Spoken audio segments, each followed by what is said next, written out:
नमस्कार दर्शक बंधु मु आम YouTube channel Odia lifestyle and blog को आपण मानक स्वागत करछि। आज मु बनैया को जाउछि पोहला माछ सोरिष तरकारी। सेथिबें दरकार आधा केजी पोहला माछ नेछि ओ तापी मसला दरकार 2 चम्मच सोरिष, 1 चम्मच जीरा, 4-6 पाखुड़ा रसुण और 1 प्याज। एबे आमे माछ को भल भाबरे धोई दबा और मसला को भल बाटी देबी। माछ को भल भाव बाछिकी धोईकी हलदी लुण गोल रखी मसला भल भाव बाटी देछि। दरकार अनुसार हलदी, लंका गुंड, लुण, 2टा टमाटर काटिक रखी कढ़ई बसैकी तादे तेल पकेबा। तेल पकई माछ को भल भाव भाजवा। तेल को कढ़ई चारिपटे न बुलेले माछ कढ़ई लगे। एबे माछ को भाजवा।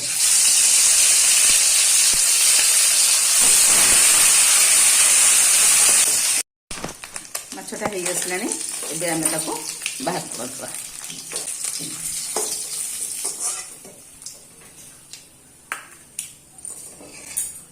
से तेल कड़े तेल दे अल्प फुटण पकेबा।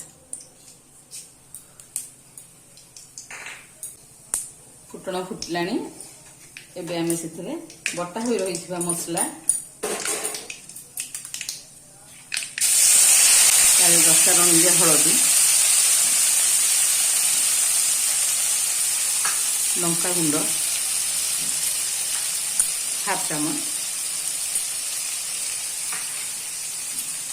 और टमाटर को जीद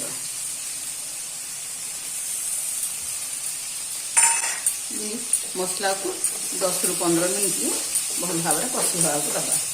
सोरिष मसला अधिक कषा जाए कषिले पिता लगे से 10 मिनट ताको घोड़ी देवा।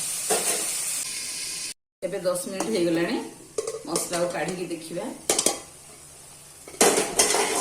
मसला हो गलानी साइड रु तेल सब बाहरलानी।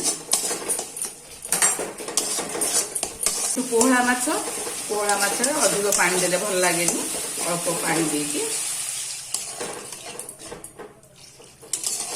पानी दे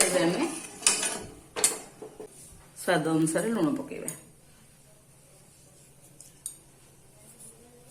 मसला रे दिया जाइथिबा पानी फुटलानी एबे आमे माछ को सेथरे पकेइ दबा। पकेइ 1-2 फुटण आसिया पर्यंत ताको छाड़ दबा। संपूर्ण माछ तरकारी हेई आसलानी। पोहला माछ रे एमती कम झोल रहिबो।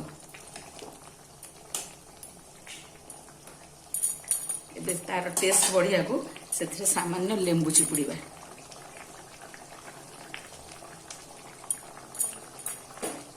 धनिया पत्र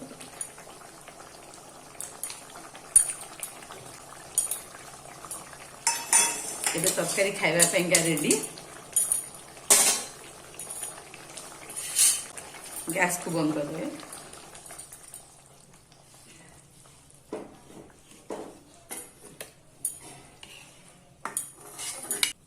पोहला माछ सोरिष मसला एबे रेडी। आपको घरे ट्रायल करके देखंतु। ए वीडियोटी आपन को पसंद हेले लाइक, शेयर और सब्सक्राइब करंतु।